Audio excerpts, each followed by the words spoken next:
All right, I'd like to call to order the Tuesday, September 13th, 2022 discussion meeting.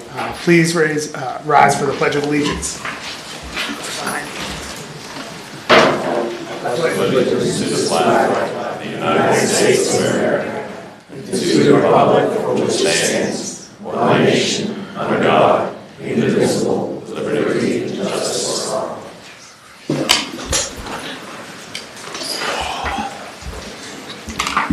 Roll call, Mrs. Macro. Mr. Adams is not in attendance this evening. Dr. Anderson? Here. Mr. Caligiuri? Here. Ms. Chudowitz? Here. Mr. Devine? Here. Mr. Hill? Here. Mr. Sokolsky? Here. Mrs. Stepnick? Here. Ms. Wetmore? Present. Student Representative Ms. Lauren Price? Here. Thank you. The board met in executive session on September 13th, 2022 to discuss matters of litigation, safety, personnel, and real estate. Next, we're going to have up citizens' comments on agenda items, but just a quick reminder, I'm aware of the emails and the social media back and forth this week. If you're here to talk about equity, inclusion, CRT, or anything related, you have every right to do so. It's just not an agenda item, however, so those comments should be saved until the end of the meeting for comments on non-agenda items. Just a fair warning that failure to follow procedure could result in removal from the meeting, so let's just please all adhere to proper decorum. So with that, we'll have comments on agenda items. Mrs. Macro. Anyone wishing to make comments on agenda items, we will have you step forward one at a time to the podium. You will have 5 minutes to speak. I will provide you with a 30-second warning and also have a timer up on the screen so you can calculate your own time left.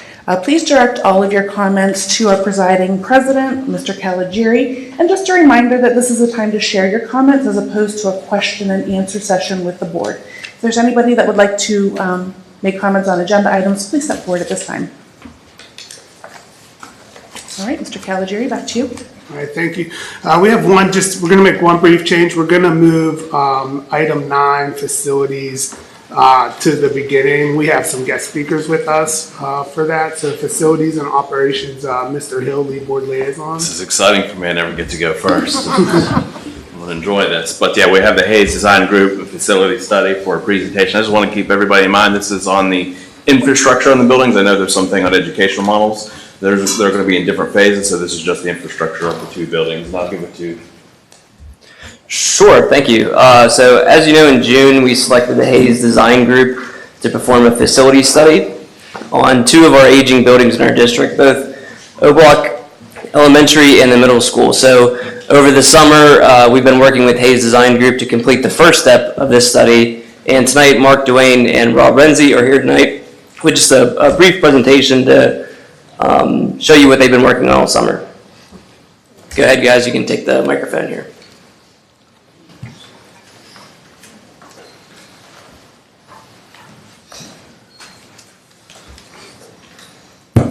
Hello, hello. All right. We got you. Yeah, my name is Mark Duane. I'm a principal with the Hayes Design Group. I met you back in June.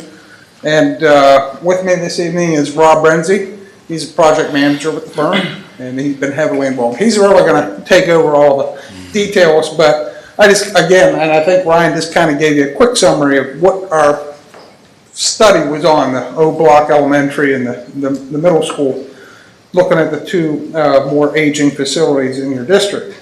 So if you can go to the next screen. One thing I did want to remind people, it's not just our firm doing this study. You hired us, and we have a group of professionals on our team. So we have other consultants that have been working with us assessing these buildings. We have an affiliate architect, Weber Murphy Fox, who's been helping us out. They're more from construction management standpoint and cost estimating. But they did get involved in the program, or will get more involved in the programming efforts. But, you know, we had a structural engineer, Taylor Engineering. We have Pyramid Engineering, who does mechanical, electrical, plumbing, fire protection, etc. We had a food service consultant come out and look at the kitchens. And we have a civil engineer that kind of walked around the properties at both the middle school and the Oak Block Elementary. So if you can go to the next one. So I did also want to mention just kind of an overview of what this whole study is and the kind of the length of it. What we wanted to do in this study was it's a 3-step process. And the first step, which we're here to present to you tonight, was just the facilities assessments, the physical looking at the buildings, getting the team out there, actually getting our clothes dirty, getting crawl-in spaces, looking at everything, and trying to get our hands around everything. And then we made recommendations amongst our team. We made recommendations of some of the items that could be improved upon. And then we actually had Wilbur Murphy Fox help us with some cost estimate. That's the first step, and that's what we're here to present you. So that was from July through August, so that was 2 months worth of work. Over the next 2 months, we're going to get more into programming. We've already begun with some surveys to the district staff and the maintenance crew. I think even a survey has been issued to teachers, so we're going to start collecting that information, actually having interviews with department groups, etc. So we're really going to get our heads around the programming efforts in the next 2 months. Now, that's step 2. Now, what step 3 is you actually take those 2 first steps and you put them together. Okay, you got physical conditions of the building that you're going to need to be cognizant of, but then you got programming needs of the district. And then so you kind of put them 2 together, also working with Brian financially to create an affordable project or budget. The step 3 is really where we'll identify projects, reasonable projects that you can afford in a timely manner. We'll phase them, and we'll and it's going to be a recommendation out to you.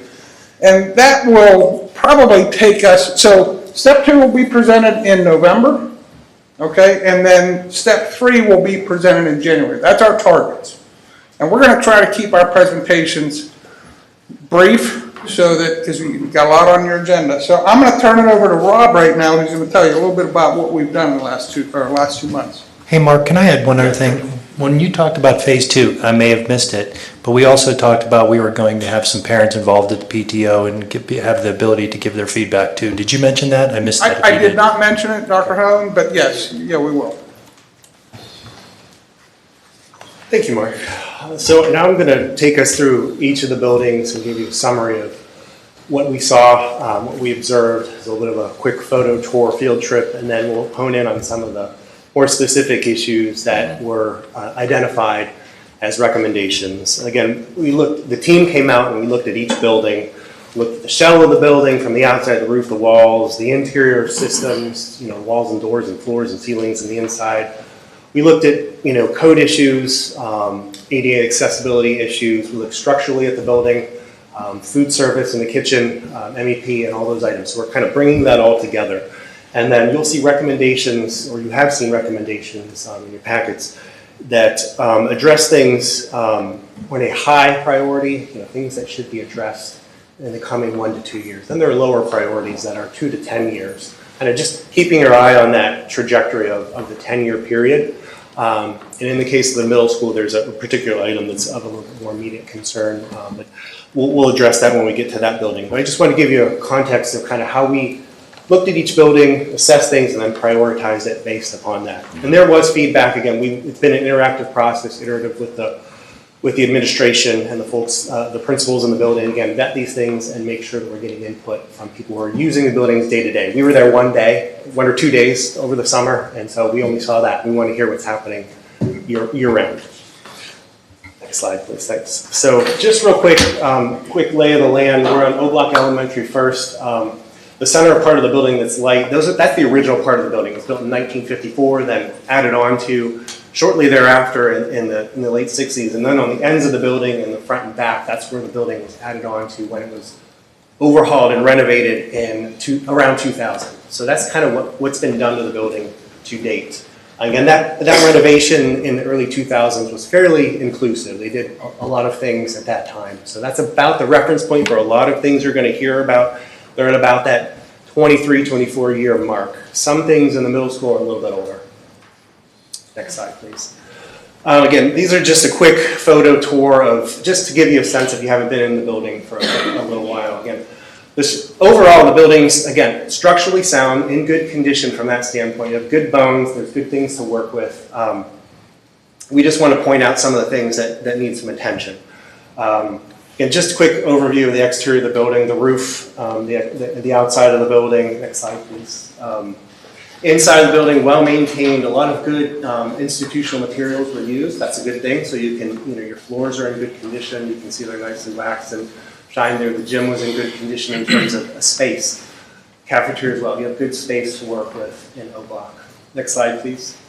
Classrooms, again, a lot was done back then in 2000. So you have some good flooring systems that have been well maintained, good cabinetry, those types of things. So good space to work with at O Block.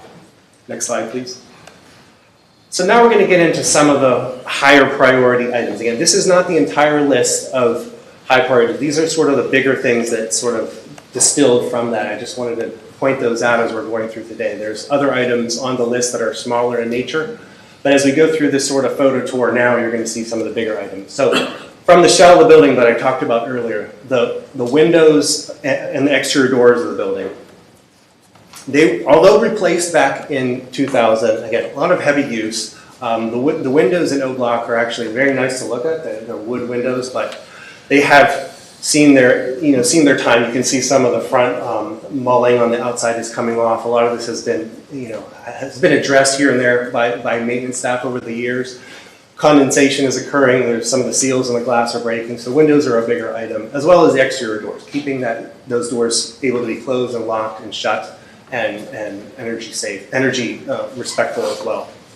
Next slide, please. I will mention the roof on the building, as I think the board knows, the roof has been addressed, so that shell item, is in good condition at O Block. One of the bigger items from a I'll call it a structural standpoint, but I don't want to alarm anyone that it has any overall safety concerns beyond that. But there is settlement in the pairs of bathrooms that are a slab-on grade condition near the gymnasium. And what we suspect has happened that maybe over the years there has been a subgrade sanitary line that might have been discharging water and kind of flushing out that fill under there. So it's a slow thing that has just caused settlement. You can see kind of how the walls and floors are separating, and that's translating up the building, up the tile of the building. So it's creating a bit of a sanitary issue around the joint of the walls there, and obviously it's unsightly too, and it's something that should be addressed. So that's a bigger item in the building. Next slide, please. Is that the only part of the building that has impacted? That's the only We part don't of the know building. that. Is there a way to understand how big of a void is underneath there? Not from physical observation. If we core down into it and do a little bit more, when we get to sort of that recommendation of projects, there'll be more investigation that needs to be done. It appears to only be kind of isolated to that general area within the context of those two bathrooms and thereabouts. In terms of the mechanical systems in the building, one of the bigger things at O Block is the humidity in the building and the control of temperature in the classrooms. The building, as well as the middle school, they're both unit ventilators, so there's constant air coming into the room to have the air exchange for the students in the room, but that air isn't pre-treated. It's just coming in with the humidity that's coming in outside. And then they're heated and cooled as well with the unit ventilators. So that is an issue. You can see a room on the bottom that has dehumidifiers. That's happening throughout the building. So there are recommendations to address that in a kind of a stay with the system you have now. If you don't do any projects beyond that, where you add dedicated outside air system that is pre-treating the air and coming into the room, so you don't have to deal with that humidity. You have better control over that comfort level in the classrooms. Yes. Question, a few years ago, we had a mold issue throughout our buildings. Would that have been a piece of that? It could be part of it. I mean, there's that moisture in the Sure. air at times of the year. It's contributing to that, but I would say in a general sense, yes, it's probably something. It appears there's water in that one picture. Is that water, and where? That's in the boiler room. There's just Yeah. condensation discharging from that boiler right there, so Okay. it's nothing to be alarmed. But the good segue, that's the boiler that is nearing the end of its useful life. That's what we looked at a lot of these things is, what's the expected useful life, and where are you on that continuum of being close to that? So the boiler is near the end of its life expectancy, if not very close to it. So something that should be planned for over the next 10 years. So again, just summary of those high priority items. A couple things I didn't have photos of is there's some student restrooms on the lower level that are very original to the building, that are small and they're not very accessible for ADA, and I do know that in talking to the principal, they are used by students in those special education rooms nearby, so that was a recommendation. And there are some stormwater management and sanitary line issues that are creating some issues in the building that will need to be addressed. There's no good picture of that one, but it is something on the list. Are they big enough to make ADA compliant, or is there going to be more renovations that are going to be needed to make them? You would need to pass? bust into the adjacent room a little bit. You need a few more feet to make those rooms. Can you combine the bathrooms into one? Pardon? Are you able to combine the bathrooms You into could do that as one? well. There's options that we would come up with when a project is proposed and how to do that. Correct. So the subtotal for the high priority items at O Block, just again, high priority. These items plus the list of others is just over $2,240,000. Again, these are just construction costs, not sort of those soft costs that would be associated to a project. Because some of these, you may handle just as maintenance items. Obviously, the redesign things you're probably not, but you might not need soft costs for design fees on every one of these. So we just took it to that level of construction costs right now. Mr. Rangi, just a point of clarification too, that there's specific allocations for each of these items, and they're available in the folder that we gave you access to, and it's also available for the public as well. This is just a high-level summary and added together, but there's really specific documents available with specific line items for each individual item. Yep. So then, some of the lower priority deficiencies at the building, again, with the humidity that has been latent in the buildings, a lot of the ceiling tiles are sagging. And that is, obviously unsightly, but some of them could be, they could fall out, they could, lose their integrity if that moisture for too long. So we did put that on a priority item that should be monitored and kept onto the spectrum of replacement for the whole building over the years. And another item to marry up with that is looking to upgrade the lighting. I know the district has done some rooms like the gymnasium and the cafeteria in the building, but putting LED lighting in all the classrooms. If you're going to do that, you would marry that up with the ceiling project. So those are two things that kind of go hand in hand. Next slide, please. The playground at the outside is not ADA accessible. There are a few pieces of equipment that need some repairs or replacement and isolated items, but looking to kind of make that playground accessible with surfacing and also the appropriate percentage of accessible equipment would be a recommendation to consider that in the long term, or the lower priority category for 10 years. Again, and some of the paving around the building, there's some deterioration of the pavement, primarily at the fringes where you're having some stormwater misdirected, which kind of marries up with one of the other categories. Correcting that and having those curbs redone, patching the ceiling, and then 10 years, over that time period, you want to make sure you're budgeting in, which we have in this number here, a complete pavement project. But you can do some quick things to fix some of these over the next couple of years, but paving overall is on the spectrum for the 10-year period. So the summary of these lower priority items would be the suspended ceiling systems, the LED lighting, the lower level restrooms that I mentioned, address miscellaneous pavement conditions, and then the playground equipment. Again, these are just sort of the higher items with a little bit larger price tags in that group, but as Mr. Manager mentioned, there's the list of all the other lower priority items. That total list of low priority items adds up to $2,276,000. When you add the two categories together at the bottom, you're just over $5 million in facility needs for that building.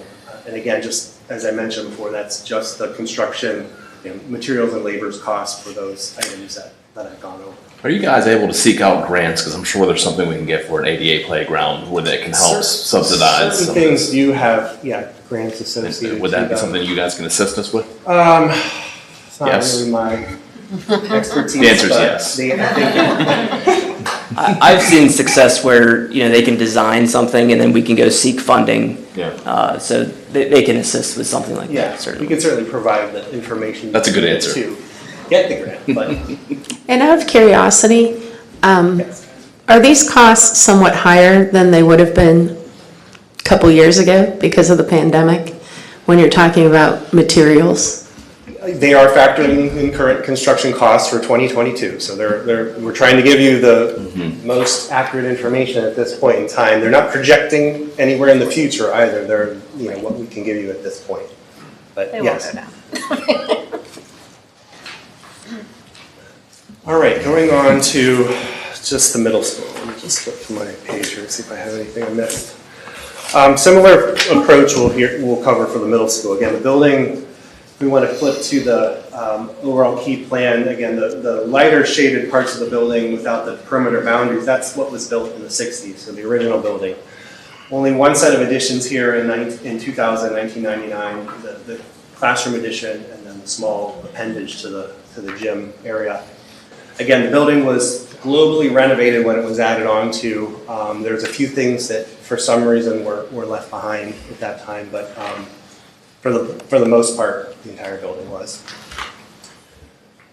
Kind of going through the photo tour real quick of this building. Again, the shell of the building, a masonry building. There are some masonry pointing and repairs around the building. That's not uncommon for a building of these ages to have some shifting and settlement that needs to be addressed. You know, the roof, there have been some areas of the roof that have been replaced over the years. The one in the photo here is one of those areas. There's a couple roof areas that, again, that are newer, but all, again, buildings in good condition overall structurally. As an overall piece of property to work with, it's a good building. Just a quick snapshot of a few of the rooms in the building. You know, nice spaces, good size. Again, when we start looking at the programming items in the next phase, we may come back to that and say we might need more. But as of now, you know, what I was looking at in those days, the day that I was there, they're appropriately sized and good spaces to work with. Next slide, please. Corridors, again, good institutional materials in the corridors for terrazzo and those types of things. Glazed block walls. The floors are well taken care of throughout the building. Next slide, please. So again, moving into same process, looking at the priority items for this building. Now for Plum Middle School, there is an immediate priority item, which we suggest the district consider doing, you know, in a more timely fashion regarding kind of the basement area that's next to the kitchen, kind of under a loading dock area there. That's the right picture there. There's water mitigating down into that space down there. It's looking to be dried out. So we were recommending you repair that concrete over the loading dock area now, you know, repave that, slope that away from the building properly so that it can be draining where it wants to instead of into the space below it. The district, from what we understand, will not be using that space under there any longer, but you don't want that water and moisture in your building. We're looking at the pictures that is it going back into the building then or going to the? Right now it's kind of sloping every which way, back in there, and it needs to come out toward us in the photo, you know, toward the exterior. But, you know, inside the space, you know, some pumps and waterproofing and that kind of thing to make sure that it's kept dry. Mm-hmm. So moving on to the high priority items at the middle school.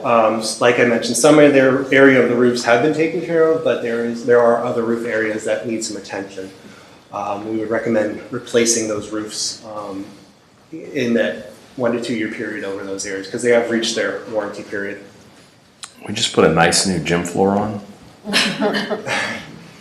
When he said we need a roof over this nice new gym floor, that area is a newer roof over the gym. As far as the exterior shell of the building, again, some masonry you know, some masonry joint issues here and there that not structural concerns, but should be addressed. But mainly, again, like O-Block, those windows and doors were replaced back then, but they're ready to be replaced again. Good thing here is you have smaller openings. There's not large windows like O-Block, which I guess that could be, you know, good and bad from the classroom standpoint. It's nice to have all that light. From a maintenance and replacement standpoint, there are smaller openings, so there's a little bit, you know, more moderate price tag for the windows in this building. Doors too, replacing the exteriors on the doors on the building. I know there's some concerns with those. Closing properly a lot of times and keeping the building safe and secure. So they see a lot of use, so they probably should be replaced. Corridor lockers in the middle school are, you know, they have seen their day. I think some of them, the drawings tell us two different stories. What I saw out there looks like they were not all maybe done in the 2000 project. They might have been refurbished and repainted. You can't probably tell from where you're seated that the paint is just kind of rubbing off on a lot of them, or you know, you can kind of see through like they might have been repainted, some of them in the original building. So a global replacement of the student corridor lockers. There's some functional maintenance issues with them too. Some of the restrooms were left untouched from that project in the early 2000s. You're seeing a photo of a staff restroom. So they put, good thing, they put money into the rooms where the kids were using, but some of the staff restrooms were untouched from back then. So, they have old china fixtures from the 60s and 70s. That's a scary bathroom. The kitchen, another area that was kind of hit or miss. They replaced the kitchen equipment, but a lot of the stainless steel countertops and surfaces that are used were kind of reconfigured and re-welded and reconfigured and put back together in the room. So there is a fairly larger scope of work in this kitchen as compared to O Block. I failed to mention that when I was at O Block, but that kitchen is in better condition. This has a more significant list of pieces to it. I'm assuming that we'll find out what actual equipment they actually need. Actually, yeah, there's a if you look at your detailed list, it's almost practically itemized, maybe more than you want. But and then one last thing related to the site, what was mentioned to it would have been hard to tell from walking around the site until it was mentioned to us from Mr. Walsh and Dr. Boyers that there are some, the end zone of the football field. There is a conflict with that and the track. The radius of the track is not proper. In other words, the length of that is not. And obviously, you're constrained with sidewalks and building over there too. So there's some workarounds that you can do to fix that and make the end zone safe. But to get the full length zone as well as the track, it's a little bit bigger of a project. So what's captured in the high priority is just addressing that upper right-hand corner and making sure that you don't have a conflict and a safety issue with those two items overlapping. Is there even room to fix that? You have to think, what we're proposing is the sidewalk area, that you just have to, take that sidewalk out and kind of Cut back in. Yeah, there's be some grading work and things there, but it's a fairly good, What do we use the track for? Nothing? For, Right, and like next week, Holiday Park will do the Plum, or it's like, class, right? yeah, okay.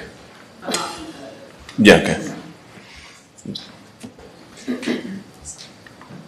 So just summarizing those high priority items, the roofs, the exterior doors of windows, corridor lockers, the staff restrooms, the kitchen equipment, the track and field modifications. Again, I didn't have a picture of this, but there are HVAC recommendations in this building related to some select areas that have some humidity issues in that building as well. So again, following a similar approach and modifying some of those units to allow us to control that a little better and get that humidity level down. And then replacing the chiller in the building and some of the pumps and ancillary equipment related to the central plant for that building as well. I don't mean to circle back to the football field, but I'm going to circle back. I mean, even the bottom end of that track is right on the border of the football field, and to me, that would be more of a safety concern for our players that play football on that field. Is this track absolutely needed? There's a lot of places to walk up at O Block. This is probably a lot of community members out me that walk that track are like, what are you saying? But there's a lot of area to walk around the school and the parking lot and whatnot. Is this track an absolute must? I think our gym classes do use it They do? often, and Holiday Park will come over and use it. You know what I mean? So I think Yeah. it is multi-use. I think, like he's saying, there might be an inexpensive way to just adjust the track, to keep it, but adjust it so that we can still have a football field and still have a walking track and Almost a make track. it square or something. It just looks like there's potential for injury, head injury, and things like that at the end of this football field. I think if you're not looking to use it as a track, the radii of the corners could be modified to kind of Square the mat. wear them around them a little bit, just to make sure you have the safety zones around. Mr. Hill, also, when we consider these projects that we're gonna put together, I think we'll be asking all of these types of questions, and there could be, multiple ways to approach the same goal. So I think we'll consider all these things as we go through these phases. I appreciate it. I'm just forgetful, and I'll forget when I want to ask that. No matter what, we're making you race on the finished product. That's. Yeah. So the subtotal for the high priority items, this list plus the others that marry up with that in the high priority category is just over $3 million and almost $3.1 million in the middle school. Moving to the lower priority items for that building, some of the ceilings, some of the underside of roof structure in the building there's been some panels applied to the underside, whether it be for insulation or acoustics or one of those items or a combination of those. They've been painted over the years, and some of that is flaking and falling. Although it's not going to cause harm necessarily, but it is unsightly and it's coming down in the building. So we put it could go in either category, but for now it's in a lower category. We're handling those issues. In the auditorium, there's a number of items in there related to flooring. Anywhere in the building where the carpet has been from, the 20-some years ago, that's, it's reaching its end of its useful life, and sort of seeing that in the auditorium, making heavy traffic. The chairs, the auditorium seating, and the lighting, the ceiling and the lighting as well, sagging in that space. So some of the heavy use cabinetry throughout the building, where you have sort of the wood shops and the art rooms and the family consumer science, where they're really using them, they're still usable. But I think if you look in that 10-year time frame, you're going to have some lamination and some things occurring. So we're putting them in that category. Again, then ceilings just throughout the building in various places. They use a ceiling tile that we don't use very much anymore, where they do a false score down the center of it. It really affects the integrity of those tiles, and they start to sag over years, especially if there's humidity in the building. So we're lighting and ceiling replacement throughout. Again, key deficiencies in that building. The gym ceiling, as we talked about, auditorium upgrades that we covered, casework in select areas, acoustical ceiling systems and lighting, the clock and bell system. I didn't have a photograph of that, but there were some functional issues with the clock and bell system throughout the building. And then, again, not a photo, but upgrading the HVAC controls and sort of a building automation system that's telling how to control the HVAC in the building. $4.3 million, just slightly over that for the lower priority items in that building. So in this building, the middle school, you're seeing a total conceptual budget for high and low, and it doesn't say that, but it does include that immediate category in there. I apologize. $8.7 million construction cost for that building. And how old is the middle school again? That building Like was built in the 60s. 60s. Yes, it's. I just feel that's a waste of money. How much for a new building? Correct. 32 million? Well, sure, I know it's going to be more, but at the end of the day, there's going to be this list, and then there's going to be the next list, and then there's going to be the next list. And we have, basement issues in that building. I would say. I'm not in favor of putting any more money into that building. I'd say when we do the program in phase 2, you're gonna have, Yeah, I think- see what that will I add think to the equation. Once that comes Subtract. in January, once the teachers and the parents and the students have an opportunity to give their input, they're gonna come back with projects, and I think that's where the board's gonna have to make some decisions at that point. $9 million for something that we're going to have to put more than that in a building that's from the 60s. I don't see it.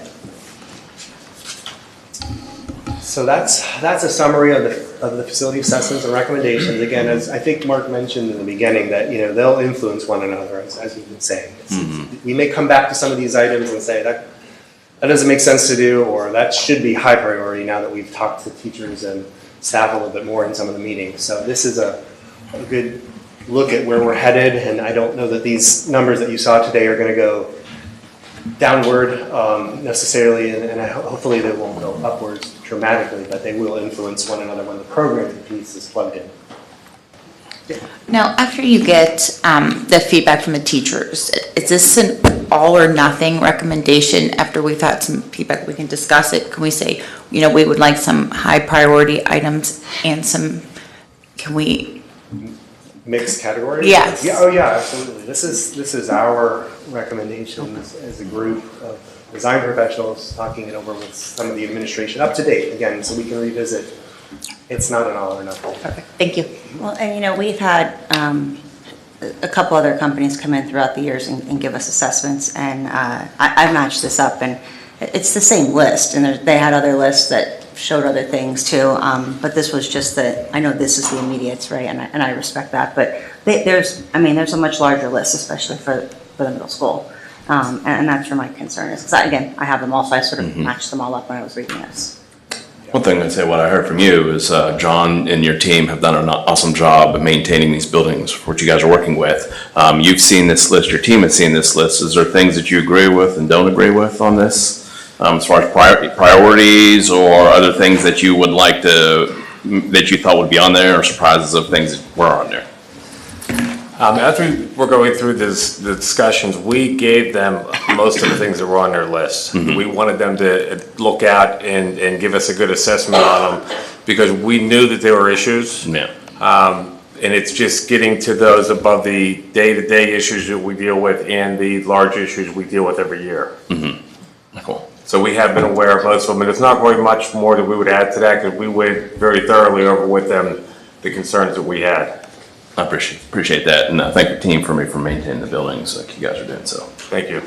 I'd like to ask what our intent is with the immediate priority item of waterproofing the basement and the remediation. That is a small drop in the bucket of the dollar amounts that we're looking at $171,000, but it seems like something that's important.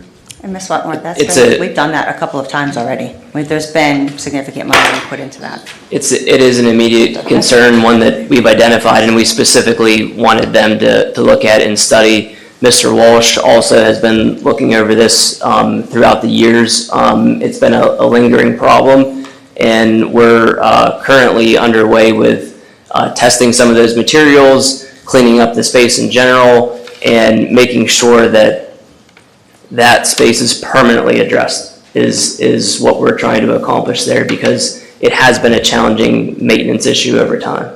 You want to add anything to that, Mr. Walsh? The only thing I'd like to add to that is when we were talking with the architects as we were going through it, we found out why it's leaking. When they poured the initial pads over the doors that are underneath there for the room that's down there, they never tied it into the building.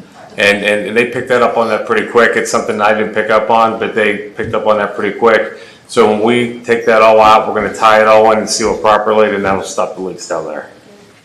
Just a general comment on this. This is a process. We're going to go through the process. We're going to retain this information and make sure we turn it into actionable steps. And it also is going to have a really good, firm financial plan attached to it to be able to accomplish it in a fiscal responsible manner. Grants. Mr. Walsh, before you walk far away, I know at O Block, for a while, we had some, I don't want to say sewage and make it sound wrong issues, but sewage issues in there, but I don't see those coming up in the conversation. So do we feel like those are fixed and we haven't had a problem with them? We fixed the problem with the odors. We still have an issue outside that we talked with the designers about that we're still investigating further. That'll be put on the list. I don't think it's going to be a very expensive line item. Okay. But the parts inside, we've opened walls and we've taken care of the problem inside the building. And now we just have one issue outside the building that we have to do some digging.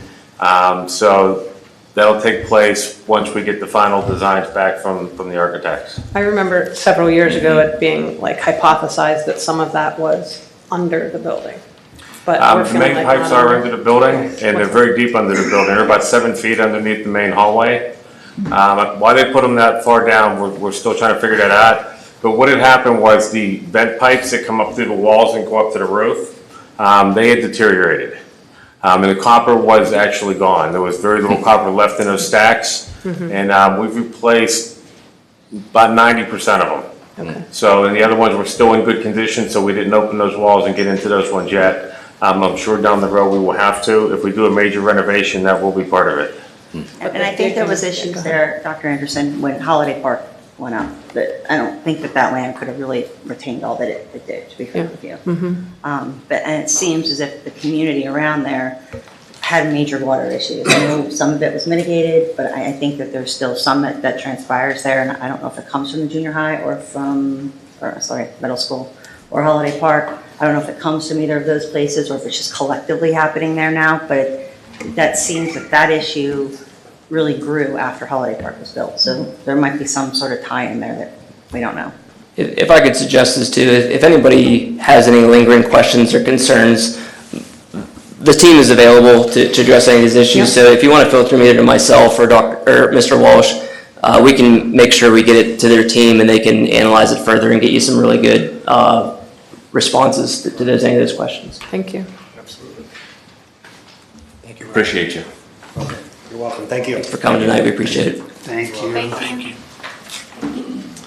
All right, Mr. Hill, we'll just continue with facilities and operations and finish out the items. Yes, sir. We're going to go on to B, paper supply order with Liberty Distributors. Any questions or discussion? Doesn't seem so. No. And then disposal. You have 5 to move that forward. Yeah, I was going to do them all at the end, but we can do that now, I guess. Jeez. I'll move it forward. All right, cool. Disposable equipment of no value. We have a vending machine that vended milk and a line painting machine that has seen better days. Any discussions on that? So we don't got milk? What's that? So we don't got milk? Nah, not that vending machine. Just one quick comment on those. We have found it difficult to dispose of material that's clearly junk here. And I suggest a revision to a board policy from what I've seen as far as our process. So we'll be recommending a change next month to you to make it a little bit easier for us to dispose of this old equipment. Do you have a teaser on that, or you want to keep us in suspense? Suspense. All right. We have 5 to move the disposal forward. All right. Thank you, Mr. My Hill. job is done. All right, we're going to go back to the top and we're going to be at item 5, personnel. Mr. Devine, excuse me, lead board liaison. Just do we have 5 to move the personnel agenda forward? We need to. What? We don't move it forward now. I take back what I said. Nothing else. Our student achievement and activities, Dr. Anderson, lead board liaison. Lead board liaison 321. 321. I yes, know. you are. All right, so future ready comprehensive special education plan. Dr. Hanover, are you going to talk about that? I am going to actually turn that over to first Ms. Sedlak, who is responsible for the Future Ready Comprehensive Plan, and I know she's going to do a really fast handoff. Yes, it's my pleasure to introduce Ms. Baumgart-Iben, our new Director of Special Education, who's going to share a little bit about the Special Education Department and the Special Ed Plan. All right. I want you to know the 92 pages was a lot. It is a lot. I was just going to say, welcome to trial by fire. Well, thank you. I'm really excited to be here. I really am. Plum has welcomed me with open arms. I'm thrilled at what I've seen so far. There's a lot of opportunity for growth. There's so much potential, and I have a lot of excitement moving forward. I'm looking forward to helping the district prosper. Opportunities are really endless and everywhere. So with that said, I'm looking forward to kind of unleashing what we have to offer for our kids. And the intent of my speaking today is just to present the special education plan. It's completed every 3 years. It was posted from August to September for comments and questions. I didn't receive any notification of any questions. I sent an email out just to confirm if there were any. I'm absolutely happy to provide context or responses should you have any questions. If there are any. If there are not any questions, I'll just talk a second about next steps. We'll submit for approval at the board meeting on the 27th, and then we will submit to PDE on the 30th. So I thank you very much. Does anybody have any questions? I will say I really liked by like slide 50 that it started to be just the buildings. I got really excited that it wasn't as much narrative, but it was good, and I appreciate the attention to detail. I know that's a lot for you, and appreciate just your thoughtfulness and putting all of that together for our students. I think that foundation, although people don't necessarily see that, but that foundation is key for us moving forward. And you coming in new, that's a lot to bite off and chew and take care of. And I like that you got to be a part of that as it goes from, this year moving forward into 2024. Thank you. It was a collective effort for doing this, but I'm looking forward to the future, so. No, I like that it encompasses the student as a whole, not just, you need this, you need, but the whole, right? And I like that, so thank you for that.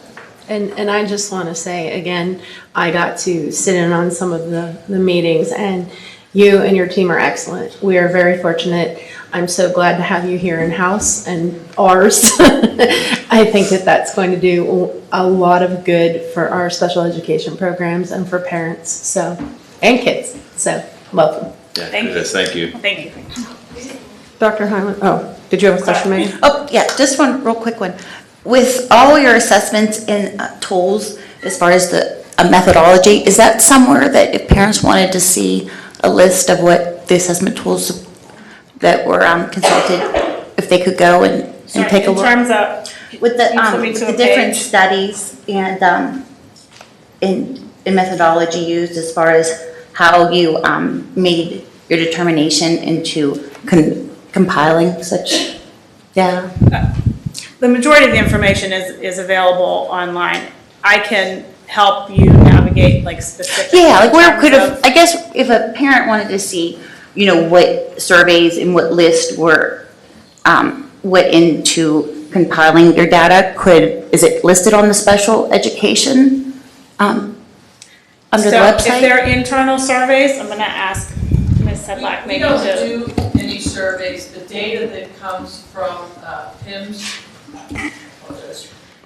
We don't conduct any surveys. This information is through our Child Find, through our Penn Data Report, through our PIMS collection, and it is all information that is available at the state level on various sites to gather that information.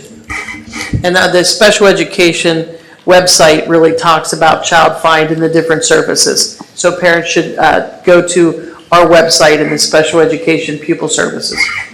Right, because isn't a lot of that, and correct me if I'm wrong, Ms. Sedlak, but isn't a lot of that, there's certain requirements by law, there's certain programs by law that we have to do. There's no various, there might be different techniques that teachers use to, I can tell. maybe one student absorbs something better than another with some various techniques, but on the whole, aren't they just pretty much? It's chapter standardized 14, programs? Mrs. Stepnick. You are 100% correct.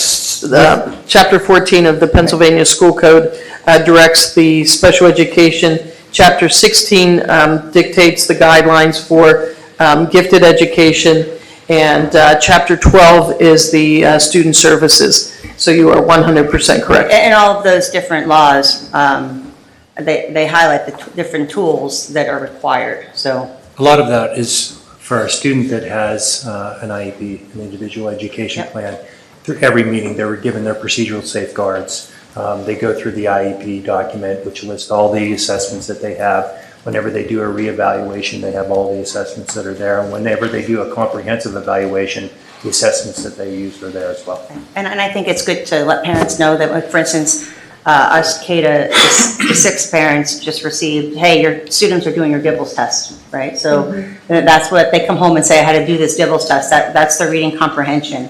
And that there's a guideline and benchmarks that are all met within those tests. And I think that's part of what comes into some of this. So that's just a small example. And that's for every student. So for example, Pivot just sent out their letter for their DIBELS. Dr. Hyland, can you just cover, in light of the fact that we have a larger group with us tonight, just what the Future Ready Comprehensive Planning has looked like and how that fed into special education, but even overall? Well, the state makes every school district do what's called a Future Ready Comprehensive Plan. Our special education plan is up, and we are submitting this to the state. We're asking the board to approve this, and it'll be submitted to the state as soon as you give us the authorization to do that. Next month, we'll actually be bringing forward our comprehensive plan for regular education for the rest of the things that we do. You're familiar with it because you've all had the opportunity to give input to our balanced scorecard. And we took all that data, we took all that information. We're going to have you review it in October, give us your feedback. And then we will move that forward for a vote in November when it's due. It's due at the end of November for the Pennsylvania Department of Education. And length of time that we've taken to do this planning? Well, we like to say we're continuously improving. And so we just finished up with our last comprehensive plan. Because of the pandemic, we asked for an extension, as did most school districts. Correct me if I'm wrong, Ms. Sedlak, it was a 6-month delay? So we asked for a 6-month delay.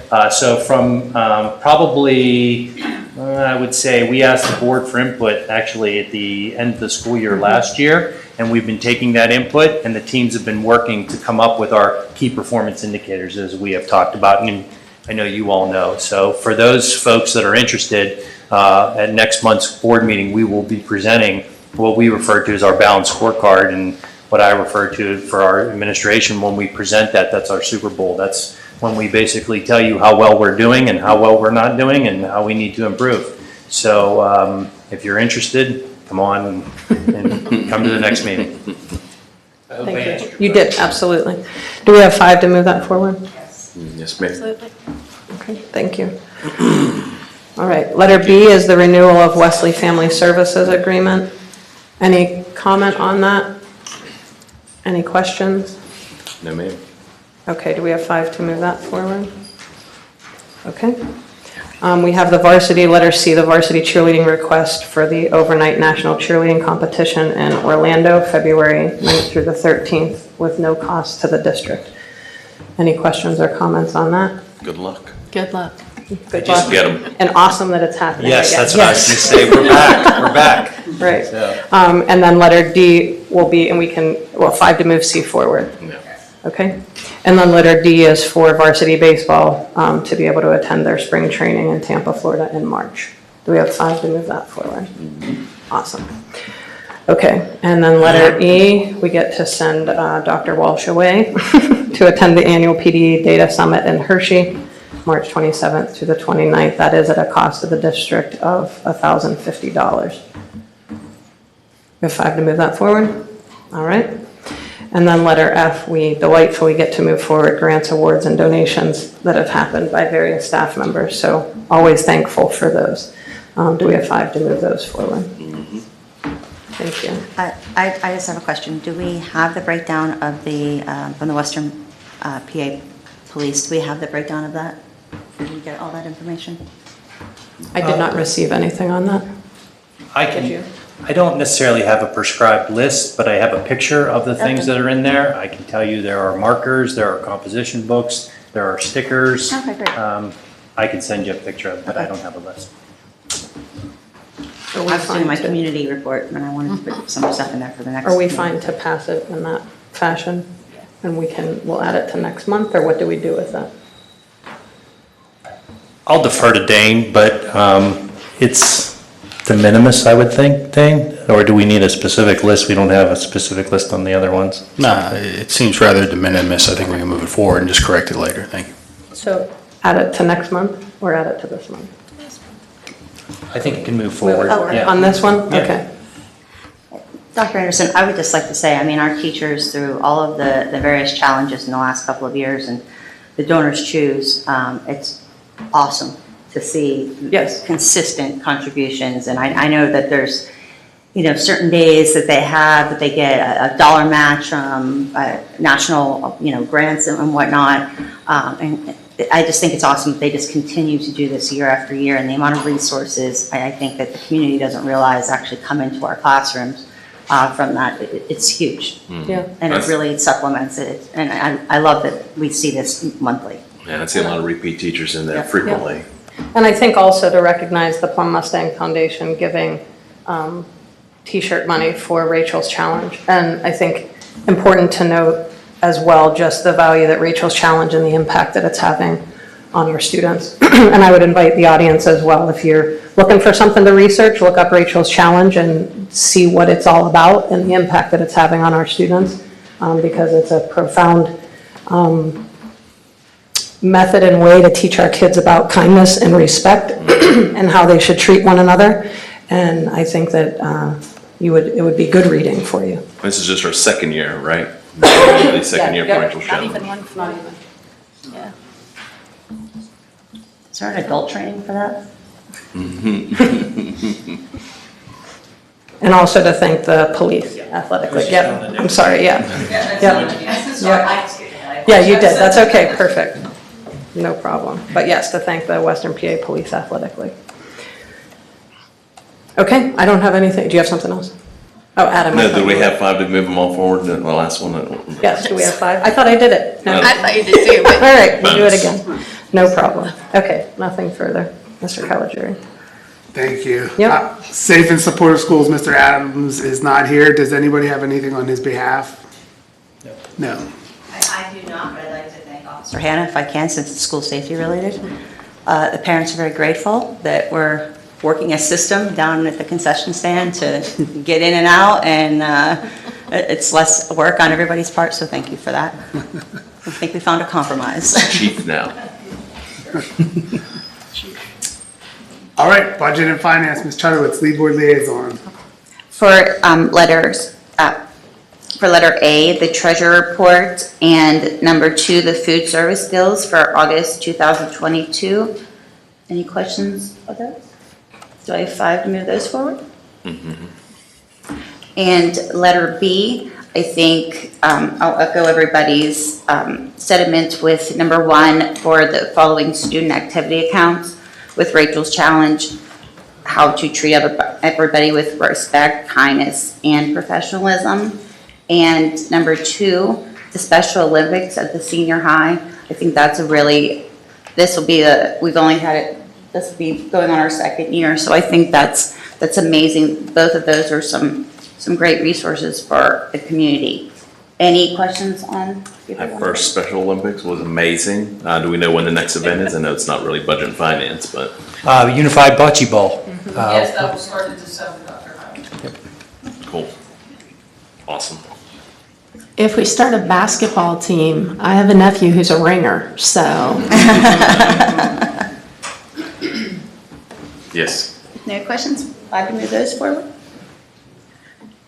And letter C, I want to take a moment to thank all of our school affiliated organizations and booster groups for your volunteer, not only to the children, for the rest of the community of Plum Borough. And a lot of these, sometimes we don't thank you enough. So thank you for all your service to this community. And Mr. Manzer, I know you want to talk a little bit about your outreach and what you did with the booster. Sure, so my office has spent a lot of time working with these booster groups and collecting the data that's required by the board policy. We also did ask for optional information that were best practices that we identified through some of our workshops that we've done last year.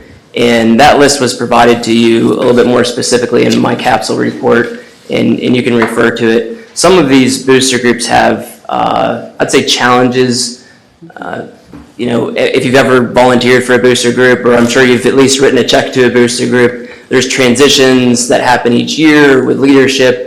And, I would echo certainly Ms. Chudowitz's, thanking the booster groups. They do a tremendous job fundraising. It's tough to control funds and work with all the parents and all of the students. And the school district is simply trying to assist and help these booster groups run efficiently and effectively throughout the school year. And we're considering all these challenges that they're facing. So some of these groups, they might not have turned in the information. We're working with them to get that turned in an efficient manner. We are really diligently tracking each and every one of them, and there are many. And we'll come back to you on how that's going throughout the year. But I think it's really appropriate this time just to approve all of the booster groups as school affiliated organizations, and then allow us to continue to work with them to help those booster groups meet all of those requirements. And I think it's prudent to look down the road. Some of those optional asks that we've sort of suggested should be in place, I think we should try to look to make them requirements, and we should just inch our way there as we get better and better at helping these booster groups. We'll maybe find ways to be more and more efficient to help them out. So those are sort of my underlying recommendations moving forward, but we are asking for approval of the full list of school-affiliated organizations. Mr. This is a Manzer? new undertaking you were doing, right? This is not something we've done in the past. It has been something we've done in the past. I would just say we're sort of doubling down and taking a fresh look. I would say we spot checked, Right. and now we're checking everyone. Right, and that was years ago, we made sure everybody was bringing stuff in, and then, but, you know, as you say, it is frustrating and difficult because, you know, especially like spring sports, your kids graduate, you've got graduation parties, colleges, you're moving them off to wherever, or doing whatever, and sort of the information doesn't make its way to the next group as efficiently as it should. And I do agree, there's some things that, and I'll talk to you about them, that I think would be beneficial to add to this as not only suggestions, but sort of like the checklist on how things should happen and what we should do. And I really believe that the parents want to do everything right and they want to follow all the rules. We just need to lay them out for them. And I really, you know, and so, again, it goes back to like the PTO, for instance. We laugh about, Mary Beth's binders, right? But Mary Beth's binders will be passed down to whoever they go to, probably reluctantly at some point, but they'll be passed down and all of the history will be in those binders of where we are and what the financials are. And I think that that's important, as well as sort of how they function. It's no secret, I do the concession stand, so I've had to work with several groups on best practices there because, again, they never filtered through the way that they needed to. To your point, Mrs. Stepnick, when we had the workshops for the budget group, for the booster groups, it was very well attended. Right. So the intent to want to follow the rules are there. Sure. And to do best practices, because when we do best practices, it keeps everybody, first of all, it keeps student money safe. It keeps everybody's money safe, keeps everybody's reputation good, and it means we're doing best practices. And so I know Mr. Manzer is going to continue to have meetings with those booster groups to make sure that they're on par with what they need to do. So we're educating people and we're being patient with them, and it's a learning process. Sure, and they are parents and they are volunteers, and they all have jobs and busy lives, and if their kids are doing these activities, there's a lot to that, so I appreciate the time. Mr. Manzer, I thank you and Mr. Miller just for the time you've put in. I think what we also have seen happen is an improved communication, and that they know, maybe it's not the first thing that they think of, but maybe it's the second, to give you a call or to give Mr. Miller a call and to understand what they need to do or how they could do a process to the point of best practices. What's the best way to do this? And so I think everybody's willing, and I think doing what you guys have done with workshops and with continuing to have regular communication has been incredibly helpful. Yeah, what I hope is that willingness to educate will maybe even create more volunteers that want to get in those positions. They may not be as intimidated to get in there without those resources. So. Yep. Well, and I would also say you've created a resource by being a resource. So now you've trained a group of individuals who, not everybody's kid's going to graduate and they're going to stick around. So the lacrosse treasurer might be around for a few years and be there as a resource for the basketball treasurer who comes in. So I think it's great. So thank you. Thank Ms. Price and Ms. Oberyn in my office. There's a lot of coordination of these documents, and they've done a lot of the work, so I'll pass that thanks along to them. And we are listening as well. I will provide in my capsule to you this week. There's an area for the boosters to provide recommendations to the board, and we'll summarize those and pass those along to you. Thank you. Thank you, Mr. Manzer. With that said, you're Yeah. 5 minutes forward. That's all I have for this evening. Thank you. Thank you. Turn my mic on. Thank you. We're going to head on down to item 10, Forbes Road, CDC, Mr. Hill, Lead Board Liaison. Got nothing for you. Thank you. Intergovernmental, Mr. Devine, Lead Board Liaison. Nothing tonight. Legislative, Mr. Sokolsky, Lead Board Liaison. Yes, the Pennsylvania School Board Association elections are coming up, and each school board gets one vote. I'd like to propose that we elect the endorsed candidates. We only get one consensus vote. I would like to make a motion that we vote for the endorsed candidates as listed in the legislative committee link. Do I have 5 votes to accept the 5 endorsed candidates that PSBA is listed? Yeah, we're just moving forward, but I think Do I have there's, 5 votes to move it forward? yeah, and I think that there's all there is the people that they put. Right, there's no nobody going against anyone. So we're good to agenda for the next meeting. Okay. I also just want to very quickly recognize that Constitution Day is this Saturday, the 17th. So please celebrate the day this week or next, since it's on the weekend. That's it. Thank you. Policy, that's me. I have nothing for this evening. Equity and inclusion, Ms. Wetmore, lead board liaison. Mrs. Stepnick had asked that she share some good news. It was just fun. I think we all get the little PSBA book, and I think it's kind of fun to see how our STEM program is still being highlighted all the years later, and it's from my first term on the board, and how we really tried to find a way to entice girls to join and get more involved, and the different things our staff has done throughout the years, what is it? STEM education for all. And it talks about how they need to grow the diversity within the STEM program globally and nationally, and Plum is highlighted in there. So I would ask everybody to take a look. Awesome. Thank you. Thank you. Thank you. Then that's a good segue. Community engagement, outreach, and development, Mrs. Stepnick, lead board liaison. I do have something. Okay. So I did get some feedback from some parents that have reached out and asked if there's something that there's a twofold issue here, right? We have a lot of people attending sporting events and a lot of students coming, and it's very exciting to see post-COVID that, the school spirit is there, that people want to come. It's getting a little taxing on some students. Like, for instance, if you're inside at a volleyball game, but then maybe you're going to go to the football game or whatever, you're being charged for tickets twice. There was some various parents that have asked that we try to take a look going forward. Is there a student pass we could sell or we can deal with? I'm passing along the information, Dr. No, it's funny because we're working on that. They feel as if, I already paid to get into something, now I'm paying to get into something else, and we don't know everybody's means and what and we want to make sure that, all the stuff is well attended. So if we could find a way to do that and do that quickly, that would be ideal. We are working on that. We're also working on potentially a family pass as well, so that families, there are some families, I'm one of them, not necessarily my kids go to another district, but you go to an event and it costs $6, and being a good parent, you want to go to as many events as you can, and 20 games at $6 adds up. So we're looking to Per try person and for the whole family. So we're definitely investigating that. Thank you. Yeah, and I would just ask that we're lenient with our students this fall until we figure that out, because they do want to go to stuff and they do want to support, each other, and I think it's wonderful, and so that would be the ideal thing.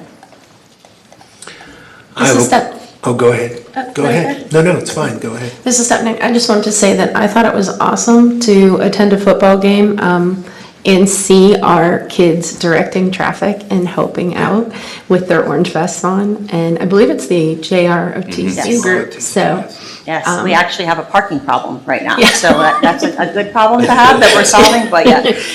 and they were very polite and very helpful. Oh, yeah.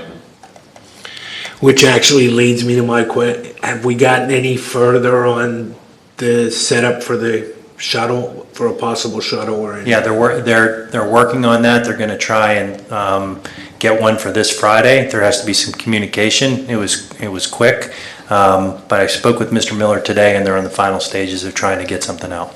I think that would be helpful. I have concerns about people walking on Beechwood Road, and students in particular. I know parents will say, come meet me at Nesbitt so I don't have to sit in that traffic. That's your personal choice to do, but I don't like the idea that kids are readily parking there and walking up. Yeah, I think part of the issue is going to be a willingness upon the students to actually want to take that shuttle. So they're on the school bus during the day. I'm not really excited about getting on it. At the end, we had people that just didn't listen to the rules. They just blatantly parked and blocked off all kinds of entrances and exits, and to the point where one guy, his wife was being transported to the hospital and couldn't get out. So, we have to work through those. Again, good problem to have, but I want to make sure we keep the attendance high at everything and everybody gets to participate. All right, I don't think there's anything else, so we'll head on to citizens' comments on non-agenda items. Mrs. Macro? I'll just briefly go over the rules again for you, just in case anyone came in late. We'll have each of you step up individually to the podium. You'll have 5 minutes to speak, and we'll give you a 30-second warning, and I'll also have the timer up on the monitor so you can see how much time you have left to speak. Please state your name, your residency within Plum before you speak. Please address your comments directly to the presiding officer, which is Mr. Caligiuri. And again, this is a time for us to hear your comments rather than it being a question and answer session. When you are finished, if you would step over to the corner of the table here and just put your name on the clipboard so that I spell it correctly in the minutes. If you want to can start one at a time. Thank you. Good evening. My name is Eric Castillo. I live at 120 Valley Fields Drive here in Plum. I'm here to talk about the proposal that Director Sokolsky had attempted to introduce at the last school board meeting and the letters that have been sent to the school board. But before I get into that, I want to clear a few things up. First off, Director Sokolsky didn't instigate this, number one. Number two, it's been pointed out that this would have come from a Republican committee member. Well, I am a Republican committee member. That has nothing to do with what's going on here. This is not a political stunt. This is no desire, I have no desire to run for school board. I'll get into why I did this. Lastly, my wife and I moved here in 1991.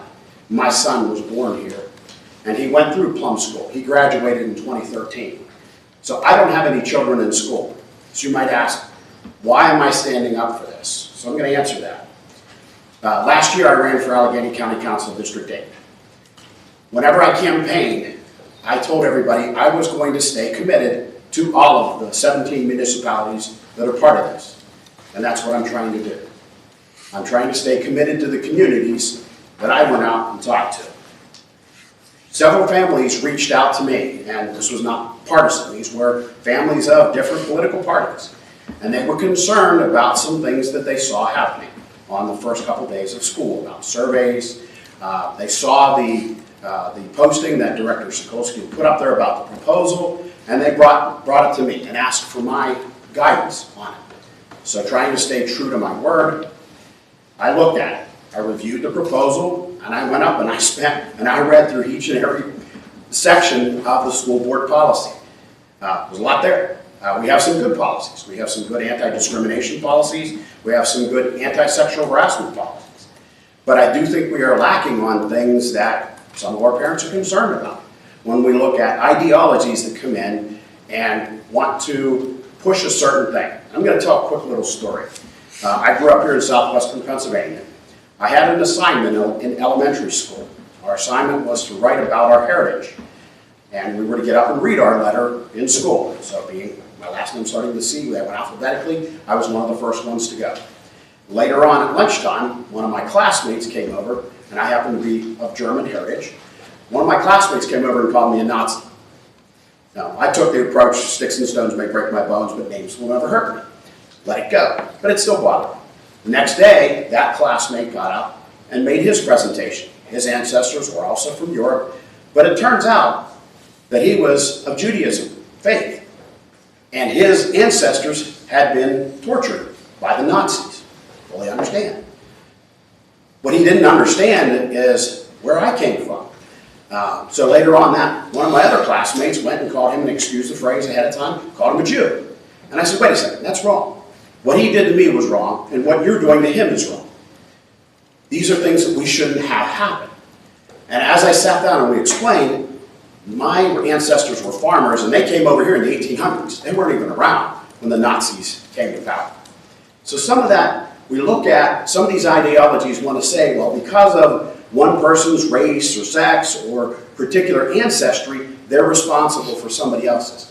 That has no place. It's wrong. It's just wrong. If we learn to respect each other and communicate to each other, we're going to get along a whole lot better. So, how did I come with this? The folks that came to me, I said, well, whenever I have issues, I write letters. So I send them out to various different organizations of issues I think that we have. I was asked, as we had some discussions, I was asked if I could provide a sample letter, which I did. You've seen that. Some people decided not to write their own. Some people just used what I put together and put it out there. I also said, look, if you want to really get this out and let the board know what's going on, send it to all the board members and send it to your friends and have them send it to board members. If it's this serious an issue or you have this much concern, this is a way to communicate to the board. Now, some of the responses we got back were a little canned or even not so nice. So 30 seconds. These are, thank you, these are concerned parents.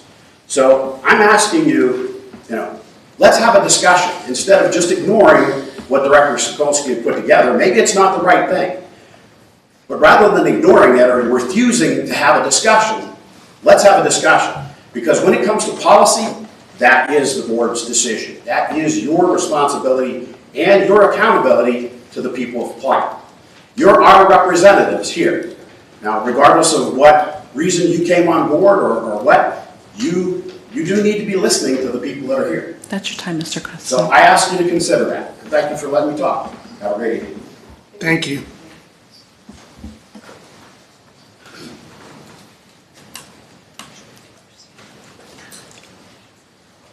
My name is Lawrence Polino, 224 Plum Street, Paolino. I'm here to remind the Plum Borough School Board that two houses of Congress and the President signed into law in 2004 the Public Law 108-447 that each educational institution that receives federal funds for a fiscal year shall hold an educational program on the United States Constitution starting on September 17th through the 23rd. 16 years, I don't believe Plum's been in compliance to that. And it was called Citizens Day before 2004, and now it's called Constitutional Week. And by receiving federal funds, you should be teaching that in that week of September the 17th through the 23rd. In Pennsylvania, which we live in Philadelphia, the Constitution was signed into law September 17th, 1787. And it was 90-some degrees there. They were hiding inside their room in Philadelphia, Independence Hall, to do this. And I think I've been through 2 constitutional classes in just the last couple of years. And it's a really great program to do this here. And I like to read what George Washington said. I just found this out not too long ago. A primary object should be of the education of our youth, of science, of government, and in the republic that species knowledge that can be equally important. And I'm a little nervous up here. And what duty is pressing than communicating to those who are our future guardians of this liberties of our country. And we should be teaching especially for us here in Pennsylvania, allowing them to teach this Constitution. This is everything here. And the original Constitution was in 1776. And the states, the 13 colonies, were putting this together, and they came up with the amendments. That's how we got the amendments in 1787 on September 17th. And there's a whole program listed with this here when you take federal funds to teach these to our kids, K through 12. And that's what I'm here to ask you guys to do that. And I'm also here on a different subject. I was here last month when I heard that Mr. Sokolsky was called a racist. I'm sitting in the back here. And this is the second time that person has called people racist in this country. 200 million white people were called racist 2 years ago by the same person. And defamation of character is what I saw last month. And resignation should be in order on that, to be for calling Mr. Sokolsky a racist without any kind of evidence. That's defamation of character. There's nothing presented to prove that. And he's been a school teacher here 27 years. You think someone would have said something back in those 27 years. So I was appalled what I saw here last month. And it's a disgrace to what we saw. And I'm done. Thank you. Thank you.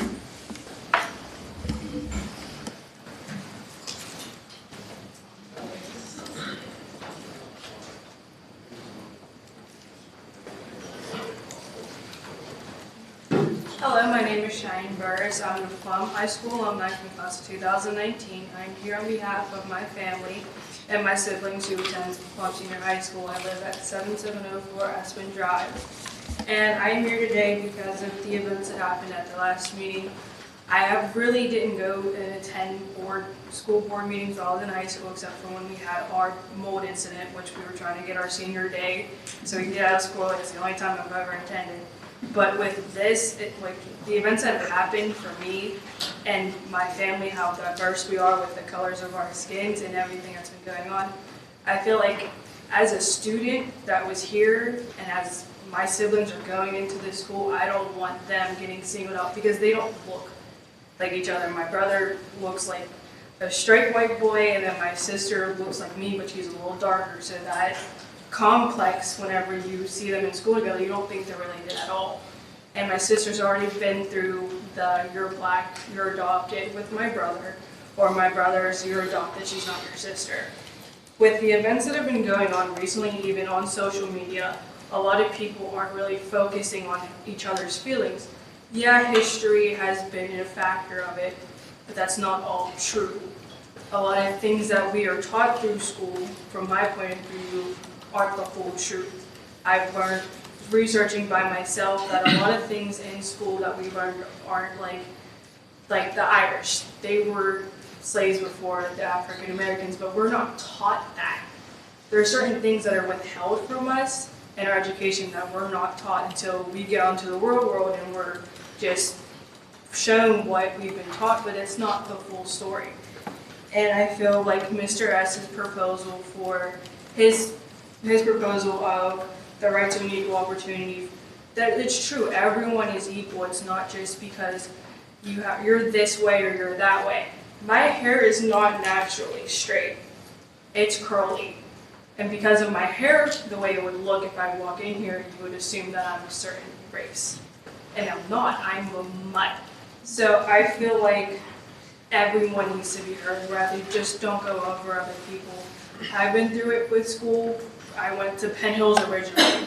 So going from Penn Hills to coming to Plum, that transition of genetics, it's crazy. I would sit by myself at lunch because I felt like an outcast.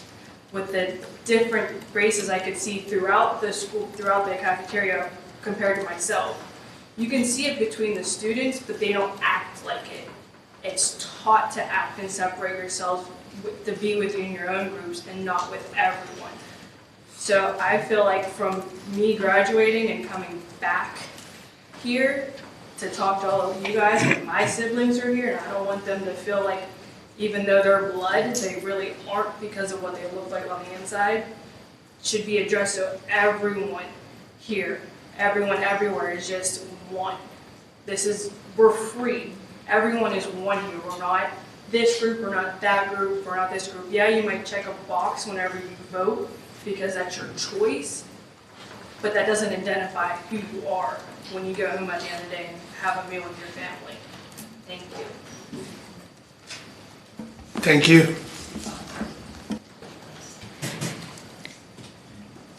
All right, Mr. Kelly.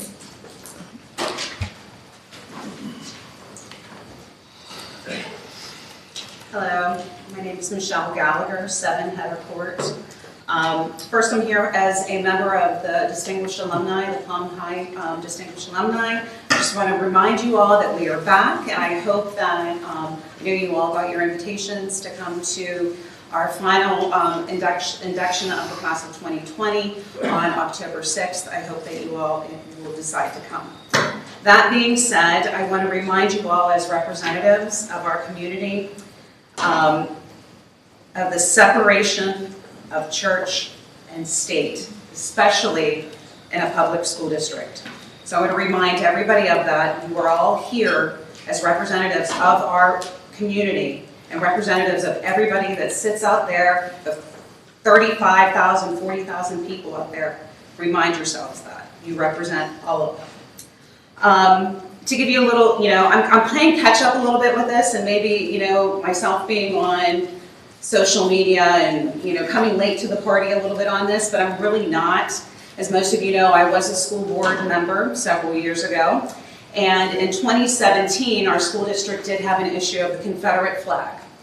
That was a really harsh learning experience, and, we all learned from it that year. We wanted to make our learning environment and the social growing and learning environment in our school district. We researched. We had the Department of Justice come in. We had teachers, students, parents, all part of a diversity inclusion group. That diversity inclusion group then met within our school district, and the students had a plan and an action. And it was social justice. And we wanted to be inclusive to all students in our school district. And we wanted to learn how to do that. It was diversity and equity. It was inclusive. This group of students traveled. I know this because my son was part of it in 2018. I know this because my other son, who graduated in 2020, was also an integral part of it too in 2019. They traveled through the county. They won some grant money to bring to our school district, which they did. They built the Spirit Cafe over here. And that Spirit Cafe was run by our life skills students. Inclusion, our disability students, our life skills students. I also want to say that Spirit existed to eliminate xenophobia, prejudice, racism in our schools, and promoted personal identity, equity, and overall school inclusion. The hypocrisy that possibly an educator can go off curriculum, maybe in a history class, and discuss religion with their students, political parties, and possibly maybe the social issues within their political parties in that classroom, wants a policy on different ideologies. Shameful. Thank you. Thank you. All right, Mr. Caligiuri, I turn it back to you. Thank you. Oh, we have one more?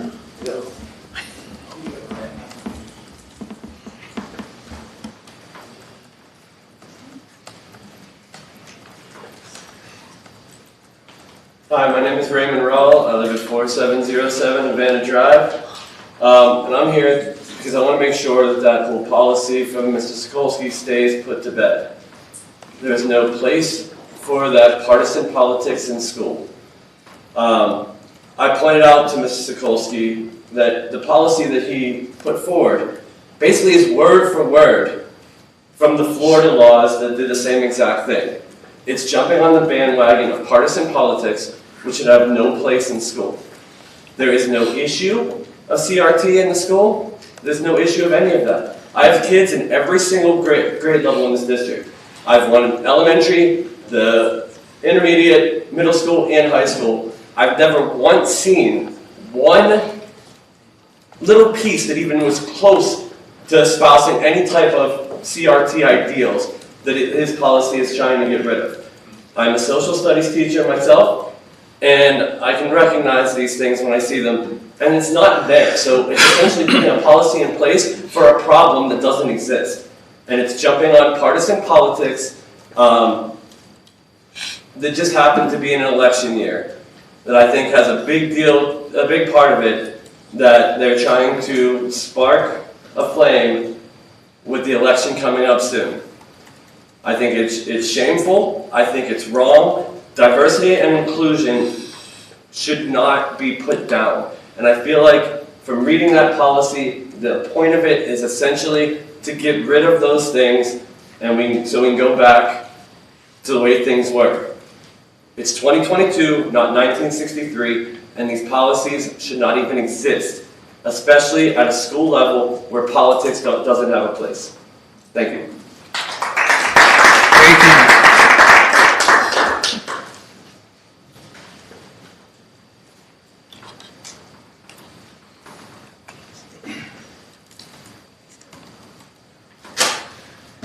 Rick Bigno, 701 Surfside Drive. I'm not going to go through the CRT nonsense, it's not even worth my time. My concern here with the proposal is, you know, I've seen some social media comments. One of them was said, if we spent our time focusing on our similarities and not our differences, the world would be a better place. It's great. Sounds great. I have a 7-year-old right now who is different. He will always be different. There's nothing that's ever going to change that. You know, there is a specific part of this proposal. Additionally, members of the board, as well as any employee or school administrators, may not use race, socioeconomic class, national origin, creed, ancestry, sexual orientation, religion, disability, or sex as a basis A in consideration for the administration of academic programs or evaluation of systems. There's a lot of laws that I could take you to court for on this. But I'm going to show you why my kid's different. So let me just tell you, my kid was born with what is called a lipomyeliomeningocele. It is a form of spina bifida. And every 3 hours, you wouldn't know if you saw him, but every 3 hours, my kid has to drop his diaper in the nurse's office. He has to take an 8 French catheter, pull it out, take a lubrication packet, after he's washed his hands, of course. He has to take this catheter sterilely, stick it into the loop, pull it out, insert it into his penis, and drain the urine from his bladder. If he does not do that, eventually what will happen is there will be pressure that builds up in his kidneys, and sometime around whenever he hits about his 30s, he'll either need a kidney transplant or have to go on dialysis. My child is disabled, for lack of better words. And this goes completely contrary to that. Inclusion and equity and all that stuff is not just about black people. It's about disabled people. It's about all kinds of people. This is ridiculous. And I sure hope it does get tabled, like Ray said, because, you know, it's a shame. It's a shame that I have to stand here and talk about it. It's a shame that I have to show you what my son has to do every 3 hours to prove a point. I'm done. Thank you.